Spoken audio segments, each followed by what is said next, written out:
کہ وہ حیدر کرار شیر خدا رضی اللہ تعالیٰ عنہ جو داماد رسول ہیں، معتمد رسول ہیں، مستند رسول ہیں، میرے آقا صلی اللہ تعالیٰ علیہ وسلم نے جتنی فضیلتیں ان کے لیے بیان کی وہ سب بدرجہ اتم ان کی ذات میں موجود ہیں۔ مولا علی کرم اللہ وجہہ الکریم کی بارگاہ میں ہم خراج عقیدت پیش کرتے ہوئے صرف میں اتنا عرض کروں گا، دنیا میں آج جتنے سلسلے ہیں سب منتہی ہوتے ہیں سیدنا علی کرم اللہ وجہہ الکریم کی بارگاہ میں۔ سارے ولیوں کی ولایت مولا علی کرم اللہ وجہہ الکریم تک پہنچتی ہے۔ وہ رسول کریم صلی اللہ علیہ وسلم کے وہ جانثار ساتھیوں میں سے ہیں جب 9 سال کی عمر تھی، پتلی ٹانگیں تھی، میرے آقا پورے مکہ والوں کو بلا رہے تھے، کوئی ہے جو میرے دین کو لے کر چلے گا؟ یہ تنہا علی تھے جو کہہ رہے تھے یا رسول اللہ میں آپ کے ساتھ کھڑا رہوں گا۔ 9 سال کی عمر میں بھی اگر کوئی کھڑا ہوتا ہے میرے آقا سینے سے لگا کر دعا کرتے ہیں، مولا اس کی ٹانگوں میں تو قوت عطا فرما، اس کے بازوؤں میں تو طاقت عطا فرما۔ میرے آقا کی دعا کا یہ اثر تھا۔ خیبر کی جنگ جب ہو رہی تھی، یہودیوں کی قلعے کے پاس میرے آقا تشریف فرما ہے، 3 دن سے مسلسل جنگ ہوتی رہی۔ رات کے وقت میرے آقا نے اعلان فرمایا تھا کل صبح میں یہ جھنڈا اس کے ہاتھ میں دوں گا جس کو اللہ اس کے رسول پسند کرتے ہیں، اور وہ جھنڈا نیچے کبھی نہیں ہونے دے گا، اور وہ اللہ اس کے ہاتھ میں فتح عطا کرے گا۔ سارے صحابہ اس بشارت کو پانے کے لیے رات بھر انتظار کرتے رہے کہ وہ کون ہوگا۔ صبح جب جمع ہوئے میرے آقا نے پورے مجمع میں دیکھا، پوچھا علی بن ابی طالب کہاں ہیں؟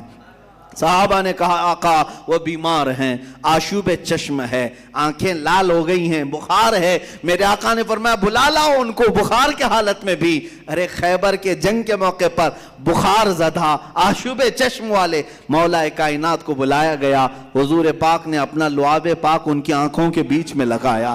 حضرت علی رضی اللہ تعالیٰ عنہ بخار کے عالم میں ہیں، جھنڈا ان کے ہاتھ میں دیا اور کہا علی آگے بڑھو، اللہ تمہارے ہاتھ میں فتح رکھا ہے۔ اور پھر آج تک تاریخ اٹھا کر کے دیکھنا، خیبر کی شکست ایسی ہے کہ آج بھی لندن کے یہودی پروٹسٹ کرتے ہوئے اگر کوئی بینر اٹھاتے ہیں تو یہی کہتے ہیں وہ خیبر لاسٹ مار تھی ہمارے اوپر، خیبر لاسٹ مار تھی۔ میں نے ابھی 2 سال پہلے دیکھا بینر میں لاسٹ ہمارے اوپر مار، یعنی مار پڑی تھی خیبر میں۔ اچھا لاسٹ مار پڑی تھی یہ تو تم پروٹسٹ کر رہے ہو، لیکن میں نے اس سے نتیجہ یہ نکالا مار ایسی تھی کہ 1400 سال تک بھی یاد ہے۔ مار ایسی تھی کہ 1400 سال تک بھی یاد ہے۔ وہ کس کی مار تھی؟ وہ حیدر کرار کی مار تھی۔ خیبر کا قلعہ فتح کیا اور پھاٹک کو توڑا اور صرف ایک بازو سے اٹھا کر 16 گز آگے پھینکا۔ جانتے ہیں اس وقت صحابہ کہتے ہیں ہم 40 لوگ مل کر کے وہ دروازہ نہیں اٹھا پاتے تھے، حضرت علی نے تنہا ایک ہاتھ سے اٹھا کر پیش کیا۔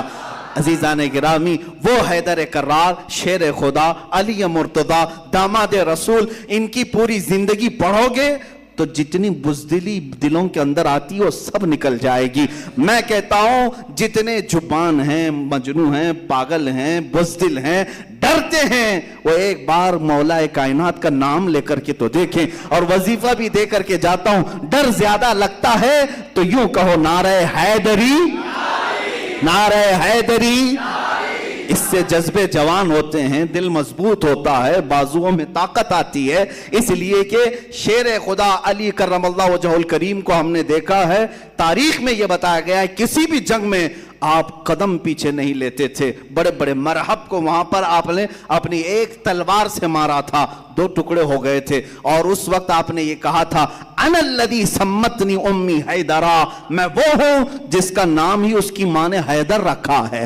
حیدر کا مطلب کیا ہوتا ہے؟ جنگل کا وہ شیر جس کی دہشت سے لوگ کانپنے لگ جاتے ہیں۔ حیدر کا نام لفظ کا مطلب ہی یہ ہے، اور حضرت علی کہتے ہیں میری ماں نے بچپن میں ہی میرا نام حیدر رکھا ہے۔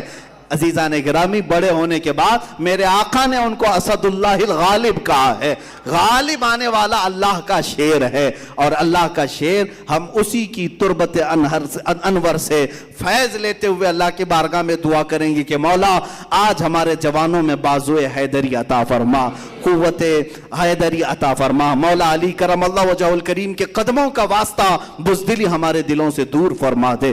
ہم سب کو مولا عزت و امان عطا فرما، طاقت و قوت کی زندگی عطا فرما۔ لا فتح الا علی، لا سیف الا ذوالفقار، شیر مرداں، شیر یزداں، قوت پروردگار، لا فتح الا علی، لا سیف الا ذوالفقار، وآخر دعوانا ان الحمد للہ رب العالمین۔